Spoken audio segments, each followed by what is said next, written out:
Mia Khalifa, who is, she's an adult film actress. I'm very pleased to tell you, by the way, I don't mean to preen or boast. I'm obviously a miserable sinner who has done terrible things in my life, just as has every single person. But I can say with total honesty, I have never seen this woman's work, and I'm very glad, because if her if her professional work is anything like her political commentary, I bet it's not very edifying. Mia Khalifa decided to take the occasion of the 4th of July to criticize and deride the United States. Morning! Happy 4th of July! I just want to remind you guys on this beautiful Independence Day that all America does is destabilize other countries and then treat refugees and immigrants from those destabilized countries like second-class citizens and trash. So, a very silly commentary. First of all, because we only have one legal system of systemic racism in this country, right? And that would be affirmative action, which prioritizes non-white people. It gives an advantage to non-white people and disadvantages white people and Asians also. So the idea that refugees and people from, say, the Middle East or Africa are treated as second-class citizens is just not, as a fact of the law, they are treated much better than whites and Asians. There is one other system of structural racism that gives an advantage to some people. That would be our open borders.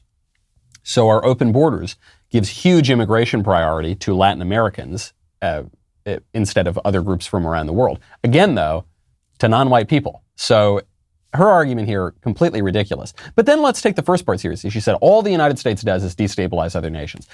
The United States has destabilized other nations. That's true. For instance, when Barack Obama and Hillary Clinton decided to lead Libya into a revolution, that was probably a bad idea, but they did that. When the United States, under Obama and Clinton, decided to destabilize Egypt by pulling their support from our longtime ally, not Muammar Gaddafi, Hosni Mubarak, that was probably a mistake. So it's true, the United States has destabilized a lot of parts of the world. Destabilized Iraq under Saddam Hussein. Some people say that was a good thing to do, but nevertheless, certainly destabilizing. Okay. Is that, first of all, is the United States the only country that does that? Of course not. But second of all, is that all the United States does? See, what Mia Khalifa here is saying that is important for a discussion of political philosophy, I never thought I'd say that statement, is the word all. Because it's a matter of framing. You remember the 1619 Project made up a bunch of stuff, right? The central thesis of the 1619 Project at the New York Times is that the American Revolution was fought to defend slavery. It's just not true. It's completely fictitious. But whatever, the Times corrects that 7 months later, as I write in my book, Speechless. What the issue is not the fact so much as the framing. The 1619 Project comes out and says, we want to reframe American history to put slavery at the center of it. And so the lie here that Mia Khalifa is telling, at least in that first sentence, is not that the United States destabilizes countries. We've destabilized plenty of countries, as have many other countries. The lie is that that's all that we do. That's the center of the frame for Mia Khalifa, is that the United States is this force of evil that destabilizes countries and then takes in refugees and treats them poorly, which is, obviously, that part is not true. But it's that framing. That's what you've got to say. Are we celebrating America or are we not celebrating America? Is the 4th of July even our Independence Day? There's some debate about that now because we have a second National Independence Day.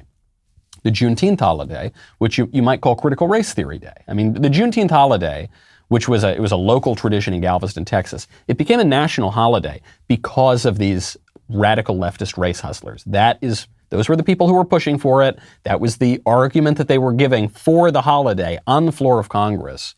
And it's in the very name, the National Independence Day of Juneteenth, in the bill that created this new federal holiday.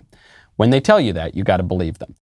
Hey, hold up. I hope you liked that clip. If you did, we got a whole episode. America Goes Through Puberty. That's the title of the episode. I'm not just stating that, but it is true. Matthew McConaughey made a good point. Head on over, ring the bell, subscribe, check out the full episode. You can also get it on Apple Podcasts, Google Play, Stitcher, the Michael Knowles Show podcast, and you can also order my book, which hit #1 on all books on Amazon, thanks to wonderful readers like you. Speechless, Controlling Words, Controlling Minds. I'll see you next time.